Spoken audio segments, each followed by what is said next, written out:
நம்முடைய உள்துறை அமைச்சர் மரியாதைக்குரிய அமித்ஷா அவர்கள் தெளிவுபடுத்திட்டாரு. தமிழ்நாட்டில் நாடாளுமன்றத்தினுடைய எண்ணிக்கை சதவீதம் குறையாது, எண்ணிக்கை சதவீதம் அப்படின்னு சொல்லிட்டாரு. அப்படின்னு சொன்ன பிறகும் அவர் வேணுன்னு இப்போ மாலையில் நடந்த 7 மணிக்கு கூட்டம், 7 மணிக்கு கூட்டத்தில் பேசுறாரு கருப்பு சட்டை போட்டு. அப்போ என்ன சொல்றாரு?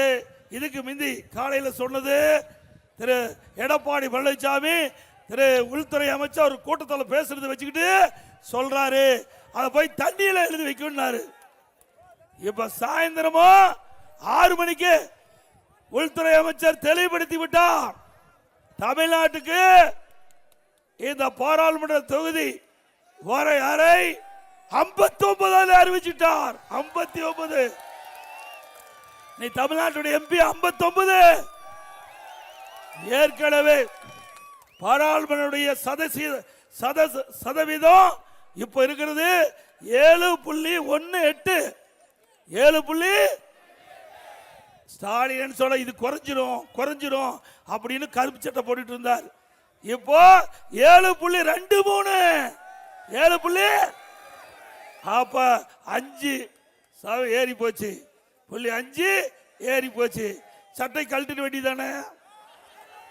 சட்டை போட்டுட்டு தெரியலாமா? நான் காலையில் சொன்னது உண்மையாயிட்டது இல்ல.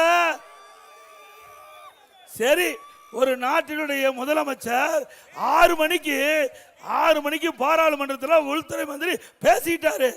அதுக்கு பிறகு கருப்பு சட்டை போட்டுக்கிட்டு 7 மணிக்கு எடப்பாடி பழனிசாமியுடைய பேச்ச தண்ணீர் எழுதி வைக்கிறார்.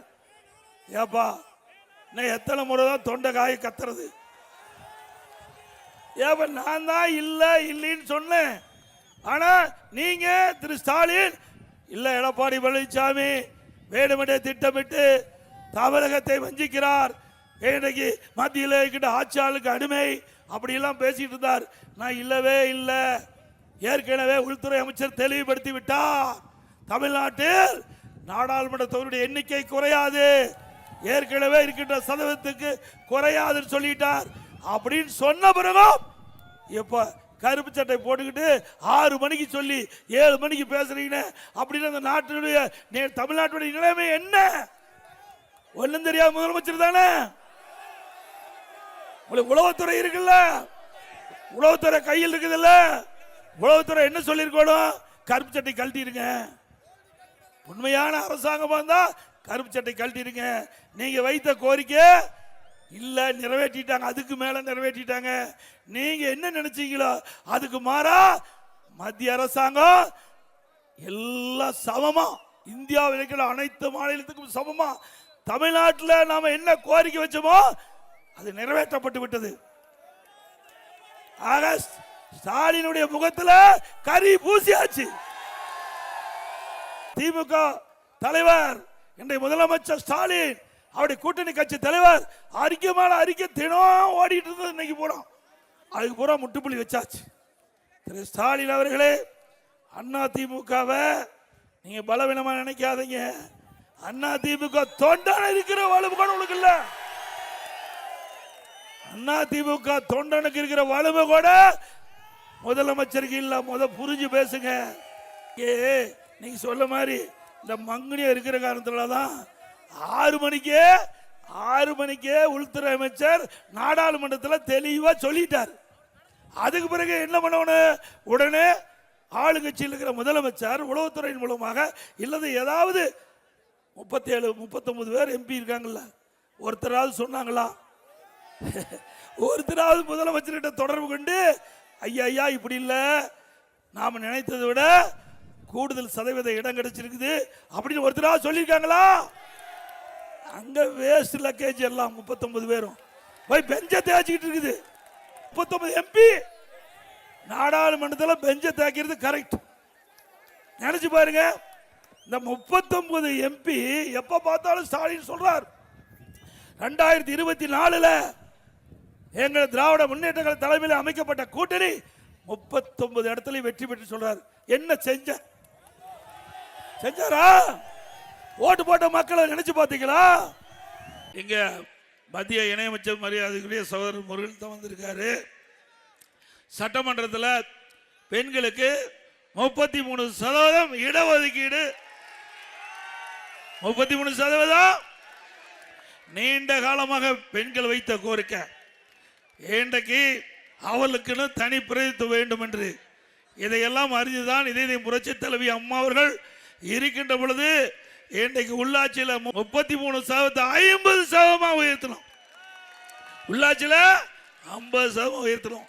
அதே போல இதே புரட்சி தலைவி அம்மா இருக்கும்போது நான் எம்பியா இருந்தேன். அப்ப அம்மா 98ல் நம்முடைய நாடாளுமன்றத்திலும் சட்டமன்றத்திலையும் 33% பெண்களுக்கு இடஒதுக்கீடு வேண்டும் என்று அப்பொழுது இருந்த நம்முடைய அண்ணன் தம்பித்துறை அவர்கள் சட்டத்துறை அமைச்சராக இருந்தார். அப்போ மறைந்த வாஜ்பாய் அவர்கள் பிரதமர் இருந்தார். அந்த காலகட்டத்தில் நாடாளுமன்றத்தில் இந்த மசோதா கொண்டு வந்தாங்க. இந்த நம்முடைய மகளிருக்கு 33% இட மசோதாவை கொண்டு வந்தது அண்ணா திமுக இருக்கிற காலம், அம்மா காலம். அப்ப கொண்டாந்து பாரதிய ஜனதாவுடைய கட்சியில் இடம்பெற்றிருந்தோம். பாரதிய ஜனதா ஆட்சி அந்த காலகட்டத்தில் 98ல் மறைந்த போற்றுதலுக்குரிய வாஜ்பாய் அவர்கள் பாரத பிரதமர் இருந்தார். இது எல்லா கட்சியிலும் ஆலோசனை நடத்தி அந்த மசோதா கொண்டாந்து நம்முடைய சட்டத்துறை அமைச்சராக திரு தம்பித்துறை அவர்கள் அந்த மசோதாவை படிச்சுட்டு இருக்கும்போது உடனே முலாயம் யாதவ் அந்த கட்சியில் இருந்து வந்தவர் நாடாளுமன்றத்தில் அதை பிடுங்கி கிழிச்சு வச்சுட்டார். நாடாளுமன்றத்திலேயே பிடுங்கி 4ஆம் முனை கிழிச்சு வச்சுட்டாங்க. அப்பவே நின்று போயிட்டது. அதை இப்பொழுது இருக்கின்ற பாரத பிரதமர் நரேந்திர மோடி அவர்கள் அம்மா கொண்டு வந்து நிறைவேற்றிருக்கார். நல்ல பேர் வச்சிருக்கிறீங்க. 10 ரூபா 10 ரூபா அப்படிப்பட்டவர் உங்க மாவட்டத்தில் விடலாமா? அவர் ஓட ஓட விரட்டுவீங்களா? அவரை மட்டும் தப்பி தவறி நீங்க விட்டுட்டீங்க, கோவை மாவட்டம் மம்போடு போயிடும். நான் ஏற்கனவே அந்த அங்க பேசும்போதே சொன்னேன், இந்த கொரோனா காலம் உங்களுக்கு நல்லா தெரியும். கொரோனா வைரஸ் பாதிக்கப்பட்டா உயிருக்கே ஆபத்து ஏற்பட்டுரும். அப்போ அது கூட நம்முடைய பாரத பிரதமர் நரேந்திர மோடியில் மருந்து கண்டுபிடிச்சு குணப்படுத்துறதுக்கு செஞ்சார்.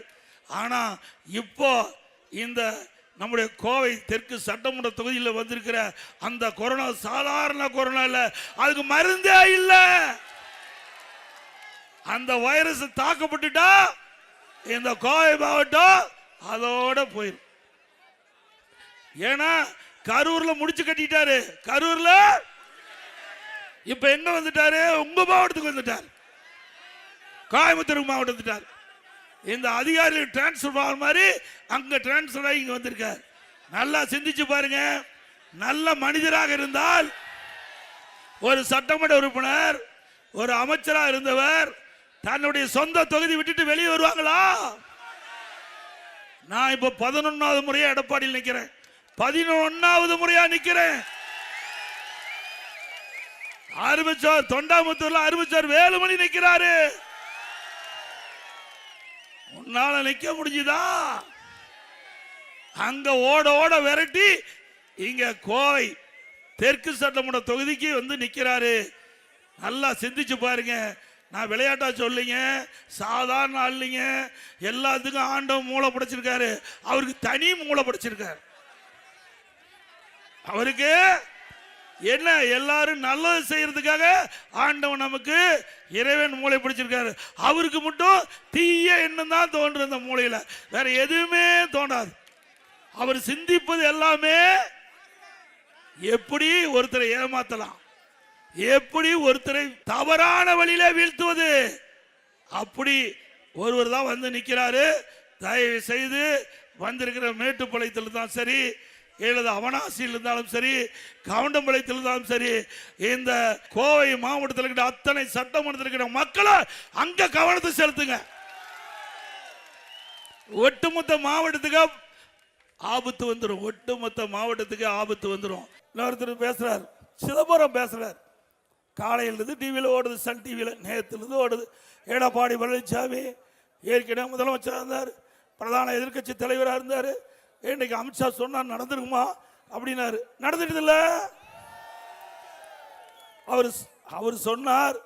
அவர் சொன்னபடி அவர் கொடுத்த வாக்குறுதியை நிறைவேற்றிட்டார். இனிமேல் என்ன முகத்தை வச்சுட்டு இருக்க போறீங்க? நாட்டு மக்கள் எப்படி பார்ப்பீங்க? ஏற்கனவே செஞ்சது கிடையாது, பாச்சது நாட்டுக்கு செஞ்சிருக்காரா? ஏங்க, தமிழ்நாட்டில் ஒரு அற்புதமான வாய்ப்பு கிடைச்சது. உள்துறை மந்திரி, நிதியமைச்சர் ஏதாவது செஞ்சாரா? திருப்பூருக்கு நிதி கொடுத்தாரா? தமிழ்நாட்டுக்கு பெரிய திட்டத்தை கொடுத்தாரா? அவரு நம்மள பேசுறதுக்கு தகுதி இருக்குதா? ஏங்க, எவ்வளவு பெரிய ஆப்பர்ச்சுனிட்டி, எவ்வளவு பெரிய வாய்ப்பு! ஒரு நிதியமைச்சர், இந்திய நாட்டுடைய நிதியமைச்சர், தமிழ்நாட்டில் பிறந்தவர், தமிழ்நாட்டு மக்களால் தேர்ந்தெடுக்கப்பட்டவர். அப்படி இருக்கும்போது தமிழ்நாட்டுக்கு தேவையான நிதி அள்ளி கொடுக்க வேண்டாம்? கொடுக்க முடியாது, மனசு வராது. ஓட்டு வாங்க வரைக்கும் என்ன வேணாலும் பேசுவாங்க, ஓட்டு வாங்கிட்டா மக்களை மறந்துடுவாங்க. அப்படிப்பட்ட தலைவர்கள் தான் நம்மள விமர்சனம் செய்யறாங்க. திரு ப. சிதம்பரம் அவர்களே, நீங்க மூத்த அமைச்சராக இருந்தீங்க, மூத்தவர். நாங்க பேச ஆரம்பிச்சா நல்லா இருக்காது. ஆக வேண்டுமென்றே திட்டமிட்டு திரு ஸ்டாலினுடைய பேச்சை கேட்டுக்கிட்டு அவருக்கு வக்காலத்து வாங்கி பேசுறீங்களா? வாங்கி கட்டிக்குவீங்க. அதோட நீட் தேர்வு ரத்து பண்றாங்க, ரத்து பண்ணாங்களா? நீட் தேர்வு ரகசியம் இருக்கு, நாங்க ரகசியத்தை ஒப்படைச்சாங்க சொன்னாங்களா? எதுவுமே சொல்லல, எதுவுமே செய்யல. அத்தனை பொய் தானே. இப்ப கூப்பன் கொடுக்கிறாராம். என்ன கொடுக்கிறாரு? எதுக்கு கொடுக்கிறாரு? அதுல ஒரு கமிஷன் வரும். எல்லாம் திமுக காரன் தான் கூப்பனை விற்பான். ஆட்சிக்கு வர போறது 100% இல்ல. திமுக ஆட்சிக்கு வர போறது 100% இல்ல. ஆனாலும் அவருடைய தேர்தல் அறிக்கை வெளியிட்டிருக்காங்கல்ல, நீங்க சிந்திச்சு பாருங்க. அந்த தேர்தல் அறிக்கையில் கூட திரு கருணாநிதி குடும்பத்துக்கு என்ன லாபம் வர வேண்டும் பார்த்து தான் இந்த தேர்தல் அறிக்கையில் கூப்பனை வெளியிட்டிருக்காங்க. இதே அண்ணா திமுக என்ன வெளியிட்டோம்? எல்லா குடும்பத்திற்கும் 10,000 ரூபாய் சிறப்பு வங்கியிலே செலுத்தப்படும். எங்க பேங்க்ல போடுறோம். இவர் யாரு? இவர் வீட்டு பேங்க்ல போட பாக்குறாரு. நாம நாட்டுடைமையாக்கப்பட்ட பேங்க்ல நம்ம கொடுக்கப்பட்ட வாக்குறுதியை நேரடியா மக்களுக்கு போய் சேர வேண்டும் அப்படின்னு வாக்குறுதி கொடுத்தது அண்ணா திமுக அரசாங்கம். திமுக என்ன சொல்லுது? இன்னைக்கு தலைவர் என்ன சொல்லியிருக்காரு? கூப்பன் கொடுக்குறோங்கிறாரு. அந்த கூப்பன் கிடைக்காத ஒரு அம்மா கேட்டிருக்காங்க, அது கொடுக்க போறது இல்லை. பாவம், அந்த அம்மா ஏழை கேட்டிருக்காங்க, கொடுக்க மறுத்ததையும் அந்த அம்மா தற்கொலை பண்ணிட்டுது. இவர் கூப்பன் கொண்டாந்ததே ஒரு உயிர் போயிட்டுது. இவர் அறிவிக்கப்பட்ட அறிவிப்புல ஒரு உயிர் இழந்ததுதான் மிச்சம். ஆக இப்படிப்பட்ட மக்களை ஏமாற்றி கவர்ச்சிகரமாக பேசி அறிவிப்பை வெளியிட்டு கொள்ளை புறத்தின் மூலமாக ஆட்சிக்கு வருவதற்கு நீங்கள் அனுமதிப்பீங்களா? பாராளுமன்ற வரைமுறை அதை டீலிமிட்டேஷன் அதை செய்யறதுக்கு இன்னைக்கு அறிவிச்சாங்க. எங்க இருக்கிற ஸ்டாலின் என்ன சொன்னாரு? கருப்பு சட்டை போட்டுக்கிட்டார். இது கருப்பு சட்டை போட்டு ஊரு பூரா கொடியேற்றவன்னாரு. நானும் இன்னைக்கு கோயம்புத்தூர்ல இருந்து மேட்டுப்பாளையத்துல இருந்து அவனாசி வழியா உங்க ஊர் வரைக்கும் வந்துட்டேன். எங்க திருப்பூர் வரைக்கும் ஒரு வீட்டுல கூட கொடியேற்றல.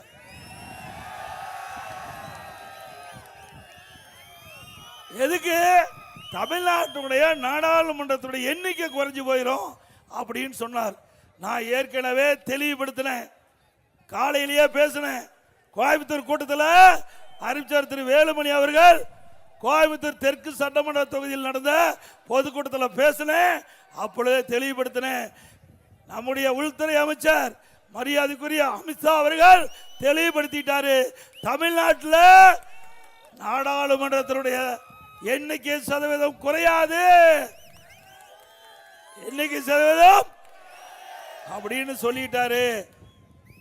அப்படின்னு சொன்ன பிறகும் அவர் வேணுன்னு இப்போ மாலையில் நடந்த 7 மணிக்கு கூட்டம், 7 மணிக்கு கூட்டத்தில் பேசுற கருப்பு சட்டை போட்டு அப்போ என்ன சொல்றாரு?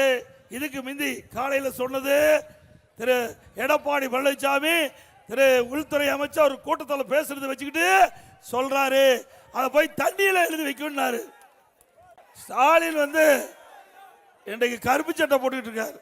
திரு ஸ்டாலின் அவர்களே, மே 4ஆம் தேதிக்கு பிறகு கருப்பு சட்டை போட்டுக்க. போட்டுக்குவாங்கல்ல, போட வைப்பீங்கல்ல. எதுக்கு கருப்பு சட்டை போட்டாரு?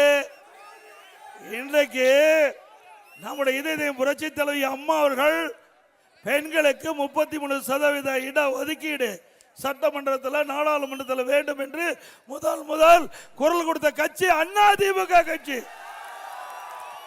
நான் எம்பியா இருந்தேன், 1998 எம்பியா இருந்தேன். அம்மாவுடைய உத்தரப்படி அன்றைய தினம் பாரதிய ஜனதா கட்சி ஆட்சியில் இருந்தது. 1998 மறைந்த வாஜ்பாய் அவர்கள் பாரத பிரதமர். அன்றைய தினம் அம்மாவுடைய வேண்டுகோளை ஏற்று பாரத பிரதமர் மரியாதைக்குரிய வாஜ்பாய் அவர்கள் இந்த 33% இடஒதுக்கீடை நிறைவேற்றலாம் சொல்லி நம்முடைய அதிமுக கட்சி சேர்ந்த அண்ணன் தம்பித்துரை அவர்கள் சட்டத்துறை அமைச்சராக இருந்தார். அப்பொழுது அந்த மசோதாவை நாடாளுமன்றத்தில் தாக்கல் செய்கின்ற பொழுது இந்தியா கூட்டணியில் அங்க வைக்கிறாங்களே முலாயம் சிங் யாதவ் அவருடைய கட்சி சேர்ந்த எம்பி வந்து நம்முடைய சட்டத்துறை அமைச்சர் அண்ணன் தம்பித்துறை கையில் மசோதாவை படிச்சுக்கிட்டு இருக்கும்போது பிடுங்கி கிழிச்சு வச்சுட்டார். அப்ப நின்று போச்சு. மாண்புக அம்மா அவர்கள் அப்பொழுதே பெண்களுக்கு 33% இடஒதுக்கீடை கொண்டு வந்த பெருமையை சேர்த்தவர் அம்மா.